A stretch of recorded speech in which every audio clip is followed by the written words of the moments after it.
विश्व के सभी मानवों को वैद्य गुरुदेव मिश्र का नमस्ते। Life style and world peace YouTube channel में आप आते हैं, इसके लिए ढेर सारी साधुवाद, बहुत सारी बधाइयाँ। Life style and world peace YouTube channel में आते ही आप लाइक करें, सब्सक्राइब करें, बेल आइकन बटन को दबाते हैं, कमेंट में अपना विचार लिखें, मोबाइल नंबर छोड़ें, अपने कंट्री का नाम लिखें। अगर आप पुण्य के भागी बनना चाहते हैं तो आप सब्सक्राइब के साथ साथ शेयर जरूर करें। हमारा संपर्क नंबर है 9471269882। बुढ़ापा सुखद कैसे बने, हम दीर्घायु जीवन कैसे जिए, उस उम्र में हमारी अच्छी सुरक्षा कैसे हो। कोई व्यापार निरंतर घाटे में चले तो यह कोई व्यापार नहीं है। व्यापार वही सफल है जिसमें मूलधन तो बना ही रहे किंतु मुनाफा में निरंतर वृद्धि होती जाए। जीवन सर्वोच्च व्यापार है। संसार में देखा जाता है कि अधिकतम लोगों का यह व्यापार घाटे में ही चलता है। बचपन की प्रसन्नता जवानी में नहीं रह जाती, जवानी की बची खुची प्रसन्नता अधेड़ अवस्था में नहीं रह जाती, और अधेड़ अवस्था में जो कुछ प्रसन्नता शेष है वह सब भी बुढ़ापा में काफूर हो जाती है। इस प्रकार मानव जीवन रूपी व्यापार निरंतर घाटे में चलकर अंत में उसका दिवाला पिट जाता है। बहुत से मानव धन कमाना चाहते हैं, विद्या अर्जन कर लेते हैं, ऊंचे पद परिवार की वृद्धि आदि कर लेते हैं, परंतु जीवन जीना नहीं जानते। बहुत कामना, अहंकार, प्राणियों से द्वेष, बात बात में क्रोध और एवं दोह, असहनशीलता, कुछ भी घाटा ना उठाकर थोड़े थोड़े में मुकदमेबाजी आदि करके लोग अपने जीवन को नरक बना लेते हैं।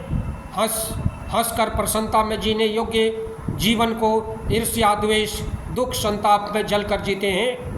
आजकल भौतिक उन्नति का युग है। बुद्धिहीनों और आलसियों की बातें छोड़ दीजिए, बाकी सभी भौतिक उन्नति के पथ पर बढ़ रहे हैं। जिनकी दीवारों पर टूटे छप्पर रहते थे, उनकी दीवारों पर पक्की छत शोभा दे रही है। जिनके पितामह तेलही टोपी सिर पर लगाकर मैले टाट पर बैठे बैठे दिन भर दुकान पर सौदा बेच रहे थे, आज वातानुकूलित भव्य भवन में गद्दीदार घुमावदार कुर्सी पर बैठे बैठे फोन पर व्यापार करते हैं, चमचमाती हुई कार में चलते हैं।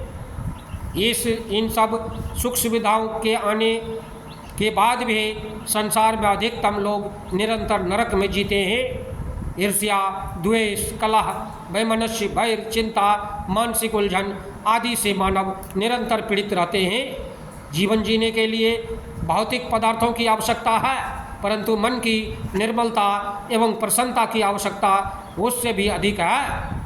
मानव के अंदर जितना स्वार्थ तीव्र होगा वह उतना ही राग द्वेष का शिकार होगा, और ऐसा मानव कभी शांत नहीं हो सकता। चाहे धन थोड़ा हो, परंतु मन अगर पवित्र है, बिना जीवन में सच्चा सुख नहीं मिलता। मन की पवित्रता के लिए संतों एवं सज्जनों की संगति, अच्छी पुस्तकों का पठन पाठन, पवित्र विचार चाहिए। जीवन की आखिरी हिस्सा बुढ़ापा है, यह सुखद होना चाहिए। कहा जाता है अंत अच्छा तो सब अच्छा, परंतु दुर्भाग्य है कि अधिकतम लोगों का बुढ़ापा सर्वाधिक दुखपूर्ण हो जाता है। ऐसा क्यों होता है, यहाँ इस पर थोड़ी सी विचार कर लेंगे। मानव जवानी में घर का मालिक होता है, वह धन कमाता है, इसलिए उसका पूरे परिवार पर रोब होता है, शरीर से स्वस्थ होता ही है। उसके बच्चे कम उम्र में के होने से निर्दोष होते हैं, अतः वे उनको प्यार के होते हैं, आज्ञाकारी होते हैं। बुढ़ापा में यह सब बदल जाता है, शरीर रुग्ण हो जाता है, बूढ़े हो जाते हैं, अतः रोग भी सताते हैं। वह प्रायः धन नहीं कमा सकता, बच्चे घर के मालिक हो जाते हैं, अतः उसे लगता कि अब मेरा अधिकार घर पर नहीं रहा। बाहर के मानव जब भी मिलने आते हैं तब वे प्रायः बच्चे से ही मिलते हैं, क्योंकि वे घर के मालिक होते हैं। यदि उनसे जवानी में बच्चों, बहुओं एवं परिवार के अन्य सदस्यों के साथ सुंदर व्यवहार नहीं किया तो बुढ़ापा में वे सब इससे भीतर भीतर घृणा करते हैं। बूढ़े के पास वर्तमान में कोई रचनात्मक कार्य नहीं रहता, उसके पास केवल रहता है अपने बचपन से लेकर जवानी तक परिपक्व अवस्था तक की स्मृतियों का बंडल। उनमें से वह अनुकूल स्मृतियों को सुनकर उनका तिल का ताड़ बनाकर मिलने वालों के सामने उसे परोसता रहता है। उसकी यह अति रंजन भरी मुर्दा बातों को कोई धैर्य से सुनना भी नहीं चाहता। यह सब सुनने के लिए जवानों को न रुचि रहती है और न समय। अतः बूढ़े समझते हैं हमारी चारों ओर से उपेक्षा हो रही है। जवानी में इंद्रियां सबल होने से किन्हीं इच्छाओं के अनुसार भोगों का भोग लेने से उनके मन क्षणिक संतोष भी हो जाता, परंतु बुढ़ापा में दुर्बल इंद्रियों से वह कुछ भी कार्य संभव नहीं। अतः बूढ़ा व्यक्ति इच्छाओं, वासनाओं तथा तृष्णाओं की धारा में केवल बहता रहता है। बूढ़ा देखता है कि घर एवं परिवार के सृजन तथा संपन्नता में का मैं ही मूल हूँ, फिर भी इन्हीं में से आज उपेक्षित है। इस प्रकार बूढ़े की अंगता तृष्णा उसे शांति नहीं लेने देती।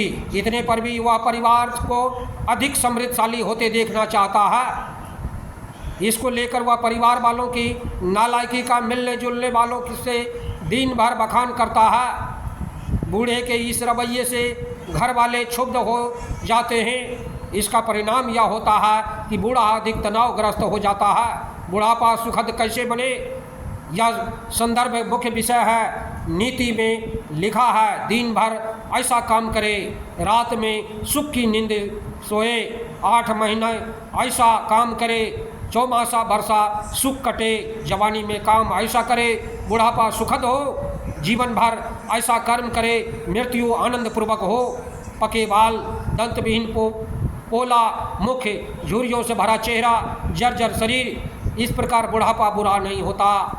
इसका अपना मनोहर सौंदर्य है। चिकने फल की अपेक्षा सुकड़े पके मीठे फल ज़्यादा कीमती सबको प्रिय होते हैं। किसान, शिल्पी, कलाकार, अधिवक्ता, डॉक्टर, विद्वान, वैद्य, इंजीनियर, संत आदि वृद्ध हैं तो दीर्घकालीन अनुभवी होने से सज्जनों के आदर पात्र होते हैं। समझदार लोग उसे राय देते हैं और राय लेते भी हैं। बुढ़ापा सुखद हो, इसके लिए जवानी के ही कर्तव्य अच्छे होने चाहिए। राग, द्वेष, घृणा, संताप, प्राणी वैर, झगड़ा, भोग परायणता आदि रखकर कोई सुखी नहीं हो सकता। याद रखें, आपकी जवानी में ही इन विकारों से रहित रहने का प्रयत्न करना चाहिए। जवानी में घर परिवार अपना अधिकार रहता है। सबके कोमल स्नेह, निस्वार्थ समता युक्त मधुर व्यवहार ही होना चाहिए। जवानी में ही सद्गुरु संतों के प्रति भक्ति, सेवा, सद्ग्रंथों का स्वाध्याय, सत्संग, सद्विचार आदि का अभ्यास होना चाहिए। भोगों का अधिक से अधिक त्याग, खान पान, वस्त्र व्यवहार आदि भी थोड़े तथा सादे में संतोषपूर्वक गुजर करने का प्रयत्न होना चाहिए।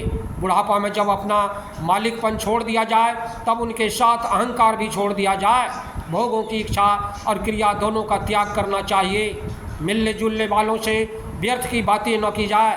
बूढ़ा घर वालों की आलोचना करने से बचे, किंतु समय पर कभी घर वालों की अच्छाइयों की प्रशंसा कर दे। जहाँ तक बन सके शक्ति के अनुसार कुछ काम भी कर ले। बच्चों का देख संभालना, उन्हें पढ़ा लिखा देना, योग्यता के अनुसार अन्य काम भी कर लेना।